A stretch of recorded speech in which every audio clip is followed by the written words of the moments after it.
Што се случи во Кичево според тебе? Примерот во Кичево ќе треба да послужи како лекција за целата држава. Дека гласањето не треба веќе да биде поетничка, туку по вредностна и граѓанска концепција. И тоа се случи во Кичево. Граѓаните во Кичево веќе не можат да дрпат дека општината е претворена во пашалак на еден човек.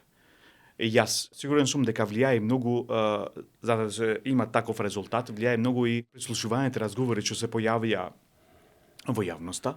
ЛЧК, така се И викаше? да, така мислам, ЛЧК, и тоа многу се расшири во социјалните мрежи и се гледаше како градоначалникот што владееше веќе 10 години општината ја претворил во бордел. Стварно беше непријатно да се слуша. Многу непријатно и голем гласачи на прво место име честноста.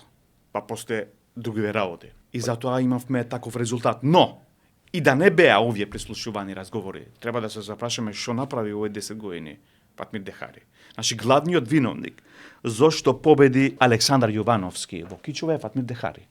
И јас сум повеќе од сигурен дека Александар Јовановски може во овие 4 години да направи многу повеќе отколку Фатмир Дехари што направи за 10 години.